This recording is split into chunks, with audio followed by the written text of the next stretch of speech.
Gold, trusted gold buyers. మీరు తాకట్టు పెట్టిన బంగారాన్ని విడిపించి ఈ రోజు ఉన్న మార్కెట్ ధరకు కొనబడను.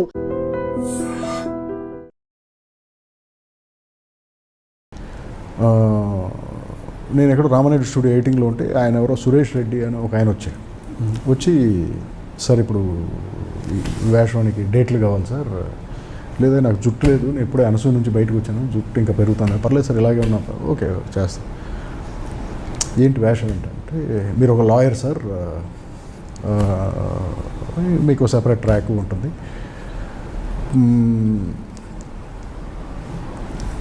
ఒక 10 days కావాలండి అన్నాడు. ఓకే చేద్దాం కదా, రెమ్యూనరేషన్ ఏంటి సార్ అంటే, సార్ ఇది కొంచెం అన్నాడు. సరే ఓకే అలాగే కన్సిడర్ చేద్దామా, వాట్ ఎవర్ ఇస్ రెమ్యూనరేషన్. నాకు ఫస్ట్ ఈ సినిమాలో నా కో ఆర్టిస్టులు ఎవరో చెప్పండి. అశుతోష్ రాణా అని ఒక క్యారెక్టర్ ఉన్నాడు, హిందీ అతను.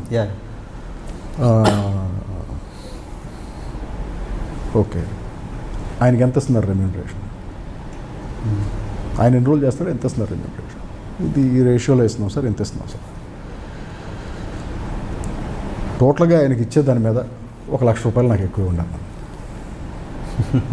ఇప్పుడు ఆయన మెయిన్ విల్లో మీరు క్యారెక్టర్ ఆర్టిస్టు, మరి ఎందుకు సార్ అన్నారు. ఫస్ట్ అండ్ ఫార్మోస్ట్ నాకు తెలుగు వచ్చు, అశుతోష్ రాణాకి తెలుగు రాదు.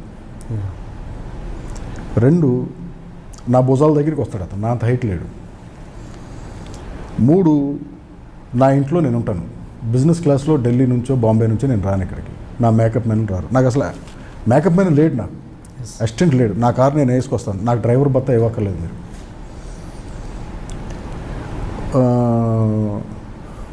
వీటన్నిటికంటే మెయిన్ ఆంధ్రప్రదేశ్లో అతనికంటే ఒక 100 times ఇమేజ్ నాదే ఎక్కువ.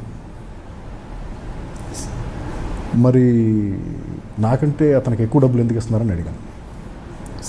C I don't understand that. అంతే కదా, ఇప్పుడు అతను ఎవరికి తెలియదు, అతనికి ఎక్కువ డబ్బులు ఇచ్చి సినిమాలు పెట్టుకుంటున్నారు, నేనెవరో అందరికీ తెలుసు, అదే అంటున్నాను, అదే బెటర్ ఇమేజ్ ఉంది నాకు, బట్ నాకు తక్కువ డబ్బులకి ఎందుకు మాట్లాడుతున్నారు మీరు అని అడిగాను. అతని దగ్గర ఆన్సర్ లేదు. సార్ మీరు కూడా ఏంటి సార్, నేను కూడా కదా నేనే అడుగుతున్నాను, so if you pay me this much I will act in your movie. తర్వాత వాళ్ళు ఎవరో వచ్చి రిక్వెస్ట్ చేసి, వీళ్ళు ఎవరో వచ్చి రిక్వెస్ట్ చేసి, ఆ డైరెక్టర్ వచ్చి రిక్వెస్ట్ చేసి, లేదు సార్ అలాగా సార్ ఇది ఒకసారి, సరే పోవే, నేను అడగాలనుకుంది అడిగేశాను, డబ్బులు ఇస్తావు ఇవ్వ తర్వాత విషయం అని చెప్పేసి సరిగా యాక్ట్ చేస్తావు సినిమా. బట్ ఇవాళకి నేను అదే అడుగుతాను ఎవరినైనా సరే, when there is a more qualified local actor, why do you want to get a non-qualified actor from another language? ఏంటి సార్? కరెక్ట్ సార్, అదే అడుగుతున్నాను, దాని మీద మనం నిజంగా అప్రిషియేట్ చేస్తున్నాం సార్ ఈ మాట అడిగినందుకు. అదే ఒపీనియన్ మీద ఇంకా ఏంటి లోపల ఉన్నది ఏంటనే. లోపల ఉన్నది కదా sir, I'm very honest, I'm very open. ఇప్పుడు ఫర్ ఎగ్జాంపుల్ జగపతి బాబు గారు ఉన్నాడు, లెజెండ్ సినిమాలో ఆయన టెరిఫిక్ పర్ఫార్మెన్స్ చేశాడు, ఏది విలన్గా. ఏంటి తెలుగోడు ఇమేజ్ ఆంధ్రప్రదేశ్లో జగపతి బాబు అంటే తెలియనాడు ఎవరు లేడు. మరి అయినా సరే జగపతి బాబుని కాదనుకుని చెప్పి బయట నుంచి తీసుకొచ్చి విలన్స్ని మలయాళం నుంచి తమిళ నుంచి తీసుకొచ్చి పెడుతున్నారు కదా, ఎందుకు? అదే అన్న, జగపతి బాబు గారు ఇన్కాంపిటెంట్ కాదు కదా, మంచి ఆర్టిస్ట్ అయినా, వెరీ గుడ్ యాక్టర్. సో అలా there are some inequalities and disparities in the Telugu film industry, but this cannot be corrected by anyone. ఎందుకంటే ఎవరి టేస్ట్ వాళ్ళది, ఎవరి ఒపీనియన్ వాళ్ళది.